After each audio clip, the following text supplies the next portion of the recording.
Hello guys, আসসালামু আলাইকুম। কেমন আছেন আপনারা সবাই? তো আজকে গাইস তোমাদের মাঝে একটা নতুন টিপস এন্ড ট্রিক ভিডিও নিয়ে আসছি। তো ভিডিওটা হলো যে আমরা রাগ রয়েলে বান্ডিল বা কোনো ইভেন্ট কমপ্লিট করি ওইটা নিয়ে। তো ওই ইভেন্ট আমরা কিভাবে কম ডায়মন্ডে কমপ্লিট করব এটা নিয়ে তোমাদের কাছে আজকে আমি টিপস এন্ড ট্রিক্স ভিডিও নিয়ে আসছি। তো চলো বেশি বক বক না করে ভিডিওটি শুরু করা যাক। তো গাইস দেখেন আমরা রাগ রয়েলে চলে আসছি এবং দেখেন আমাদের এখানে নতুন একটা ইভেন্ট আসছে। তো ইভেন্টটা কমপ্লিট করতে গেলে কিন্তু ৫,০০০ থেকে ৬,০০০ ডায়মন্ড আমাদের চলে যায় নিম্নে। তো গাইস আমি ৫,০০০ ৬,০০০ ডায়মন্ড না, আমি আপনাদেরকে ১,০০০ বা ১,২০০ ভিতরে আপনার ইভেন্টটা কমপ্লিট করে দেখাবো। তো কিভাবে করবো চলেন দেখিয়ে দিই। তো আমরা সর্বপ্রথম চলে যাবো এক্সচেঞ্জে, যেটা আমরা ভাউচার দিয়ে এক্সচেঞ্জ করি, এখানে চলে যাব।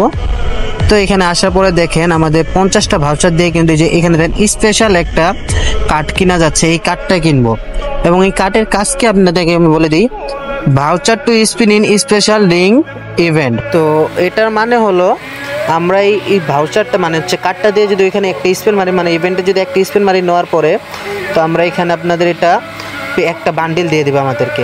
তো আপনার ভাবেন ভাই, একটা ভাউচার আমাদের মানে হচ্ছে এই টোকেনটা কালেক্ট করতে লাগবে 50টা ভাউচার। তো 50টা ভাউচার আমাদের বের করতে না হলে 600 মতো ডায়মন্ড চলে যাবে। তো দেখেন 600 ডায়মন্ড যদি চলে যায়, দুইটা বান্ডিল বের করতে আমাদের কত ডায়মন্ড লাগে? 1200। তো দেখেন 1200 ভিতরে আমাদের এই ইভেন্টটা কমপ্লিট হয়ে যাচ্ছে। তাহলে তো গাইস আমাদের হুদাই এত ৫-৬ হাজার ডায়মন্ড খরচ না করে এই 1200 ভিতরে তো ইভেন্ট কমপ্লিট হয়ে যাচ্ছে। তো গাইস আমিও এইভাবে করে দেখছি, আমিও বাইর করছি। তো এই ইভেন্টটা কমপ্লিট করে অন্যটা করছি।